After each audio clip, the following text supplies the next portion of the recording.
السلام عليكم ورحمة الله وبركاته. حبايب قلبي، عاملين ايه؟ يا رب تكونوا بخير.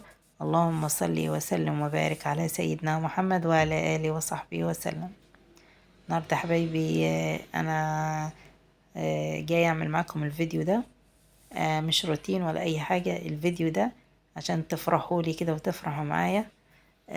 انا الحمد لله يعني ربنا كده ايه كرمني وايه، واخيرا جبت اللي انا نفسي فيه. تمام. النفس فيه إيه اللي هي ايه؟ كفر الركن العسل ده. هي حاجة بسيطة والناس ممكن تقول لي ده ايه ده، يعني ايه كفر ركن يا بس انا بالنسبة لي انا دي حاجة كبيرة جدا بصراحة، لاني كنت نفسي فيها من زمان وفرحانة فرحانة والله من كل قلب ان انا جبتها. بصوا شكلها خطير بصراحة، تحفة زي العسل، واللون بتاعها جميل جدا.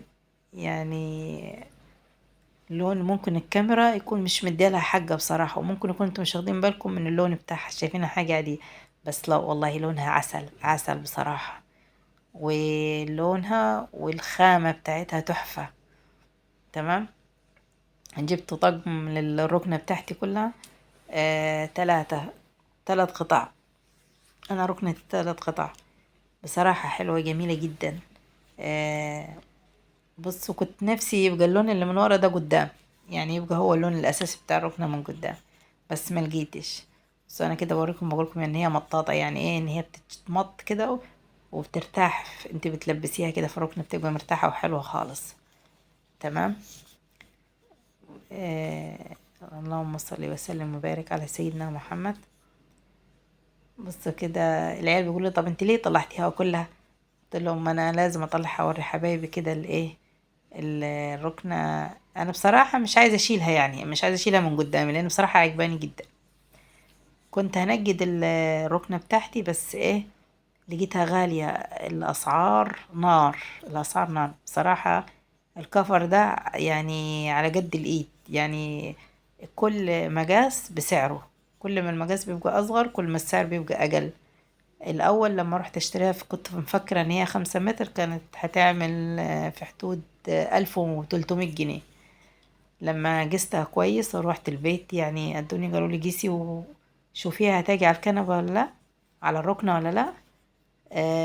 لقيتها اقل، يعني كنبتين 1.5 متر وكنبة واحدة 2 متر. فعملت بالظبط معايا في السعر 950 جنيه.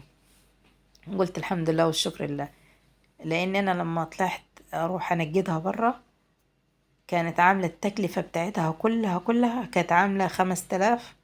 ولو في اي حاجة تاني انا عايزة اعملها، يعني مثلا اظبط لما اخذ ال اظبط الرجول بتاعت الركنة من تحت، ولا عايزة اظبط الترابيزة ولا اعمل اي حاجة تاني.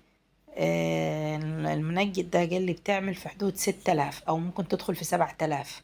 6000 تدخل في حدود 7000. قلت لا، خلينا احنا كده على قد الايد، نعمل حاجة بسيطة، نجيب حاجة بسيطة وتمشي الغرض لغاية قد الغرض معانا، لغاية ما ربنا يكرمنا يوسع رزقنا كده ونروح ايه ننجدها. فبصراحة يعني الحمد لله والشكر، انا برضه بقليله. الحمد لله الجوهر ده عندي كأني نجدت الركنة بتاعتي. اللهم لك الحمد والشكر يا رب. ولو وصلتوا معايا لغاية هنا ما تنسوش اللايك والاشتراك وتفعلوا الجرس فضلا وليس امرا.